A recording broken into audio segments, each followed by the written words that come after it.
Yo, what's up mga idol? For today's video, birthday nga pala ng panganay ko idol. At doon natin gaganapin sa Antipolo. Kasi nandun yung mga ibang kapatid ko saka pinsan ko. Nasa Karawatan siya.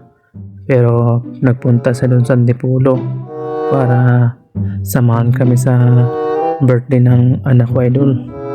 Ayan, napatakay na kami idol. Tumatagay kami ng Red Horse. Tapos pulutan namin ay inihaw na bangus. At napakalaki yung bangus.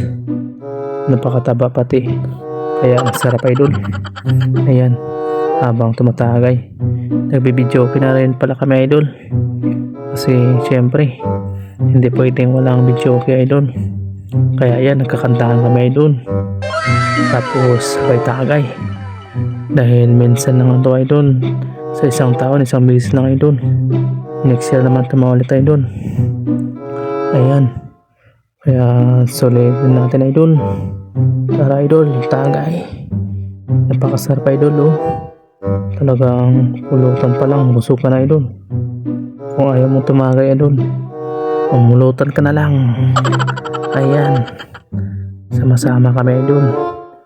At ang saya-saya namin idol.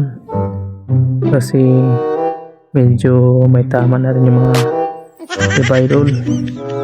Kaya yan, talagang tagay lang idol. Dahil birthday to idol. Ganon talaga idol pag birthday.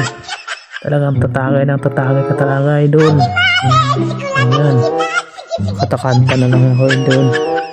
Kasi ang sarap kumanta idol. Ayan, kasama ko yung mga kapatid ko idol. Yan, nasa harapan ko idol oh. Makanta ako idol habang sila ay tumatagay. Ayan, tara idol, tagay tayo idol